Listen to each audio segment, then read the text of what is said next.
వారికి ఉండదు ప్రియమైన వారలారా, ఉండదు. తీవ్రమైన రోగం వచ్చేసింది. ఇదిగో హాస్పిటల్కి మనల్ని తీసుకుని వెళ్ళారు. హాస్పిటల్కి తీసుకుని వెళ్ళినప్పుడు సంఘం దఫాల వారీగా 1 రోజు 2 రోజులు 3 రోజులు వస్తుంటారు, పోతుంటారు, ఫోన్లో మాట్లాడుతుంటారు. కానీ ఇంకెక్కడికో హాస్పిటల్ తీసుకెళ్లారు, పెద్ద హాస్పిటల్ అని. నిజంగా అప్పుడు నీకెవరి సహవాసం కావాలో తెలుసా?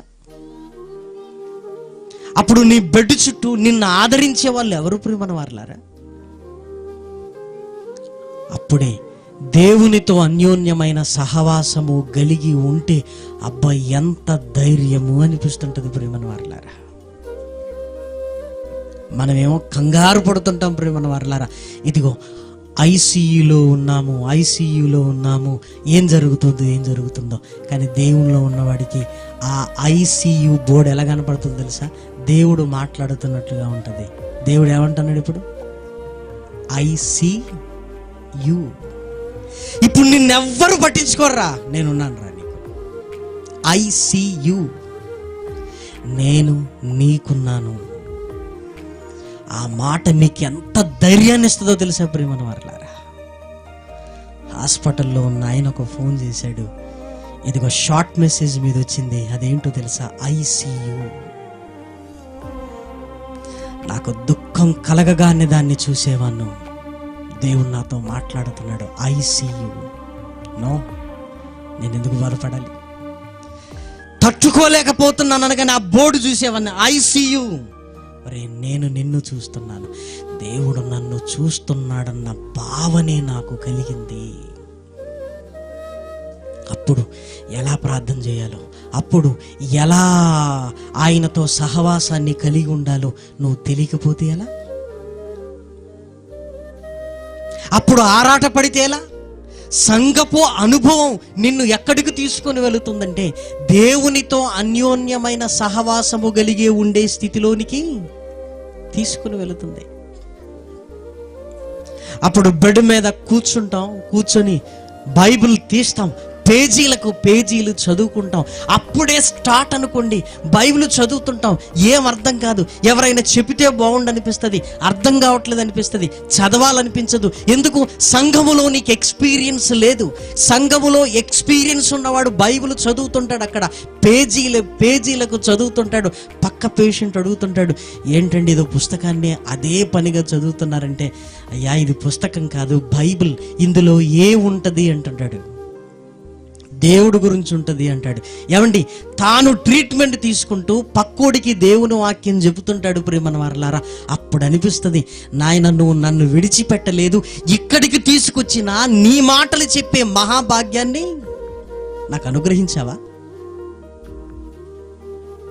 అప్పటి వరకు అయ్యో సంఘానికి వెళ్ళలేకపోతున్నాను, పరిచర్యలో నేను లేను, నా జీవితం ఏంటయ్యా అనుకుంటున్నప్పుడు, దేవునితో అన్యోన్యమైన సహవాసం కలిగి ఉన్నప్పుడు, అక్కడ కూడా దేవుడు నిన్ను వాడుకుంటున్నప్పుడు నిజంగా ఎంత ఆశ్చర్యం కలుగుతుందంటే, నువ్వు నన్ను విడిచిపెట్టలేదయ్యా, విడిచిపెట్టలేదు. ఈ స్థితి రానిది ఎవరికి చెప్పండి ప్రియమైన దేవుని పిల్లలారా? మన బెడ్ చుట్టూ ఉన్న వాళ్ళందరూ సాయంకాలము 9:30 10 గంటలకే, 11 కాగానే వాళ్ళు భోంచేయాలి, వాళ్ళు పడుకోవాలి కదా. 11 అవుతుంది, విపరీతమైన పెయిన్ కలుగుతుంటుంది, నిద్ర పట్టదు, ఎవరిని లేపాలని అనిపించదు. అప్పుడు దేవుని మాటలు గుర్తొస్తుంటాయి. ఇప్పుడు కూడా ఈ రాత్రి కూడా కునుకక నిద్రపోక నన్ను చూస్తున్నది, ఈ క్షణం కూడా దేవా అంటే నా మొర వినేది ప్రపంచంలో ఎవరూ లేరు, నువ్వు ఒక్కడివి తప్ప. చూసారా ప్రియమైన దేవుని పిల్లలారా? ప్రతి మనిషి జీవితంలో ప్రియమైన వారలారా ఇక దేవునికే కనెక్ట్ అవుతాం. అది ఎప్పుడో తెలుసా?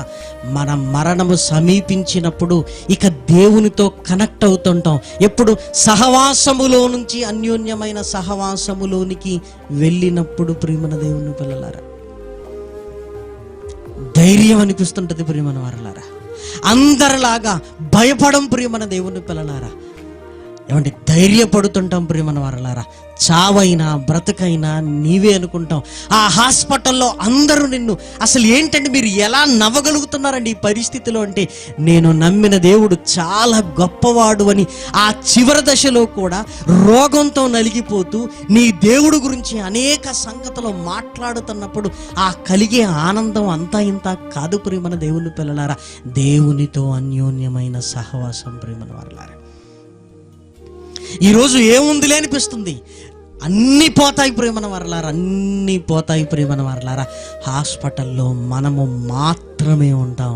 ఇదిగో ఆకాశం అందున్న దేవుణ్ణి చూస్తున్నట్లుగా ఆకాశం వైపు చూస్తూ పడుకుంటాం ప్రియమైన దేవుని పిల్లలారా. అప్పుడు ఓదార్పునిచ్చేది ఏంటి ఆలోచించండి. సెలైన్లు తీసుకొచ్చి నరాలకెక్కిస్తుంటే జ్ఞాపకం వస్తుంటాయి, సెలైన్ ఇంతే ఉంది, కానీ నీ కుమారుడైన యేసు క్రీస్తు కుట్టించుకున్న శీలలు ఎంతకంటే బలమైంది. దీనికే నీలా అంటుంటే ఆ శీలలేంటి, ఆ శీలలేంటి? నిజంగా ఆయనకు కనెక్ట్ అవుతుంటాం ప్రియమైన వారలారా. ఎందుకు? సహవాసములో నుంచి అన్యోన్యమైన సహవాసములోనికి దేవునికి కనెక్ట్ అవుతుంటాం ప్రియమైన దేవుని పిల్లలారా.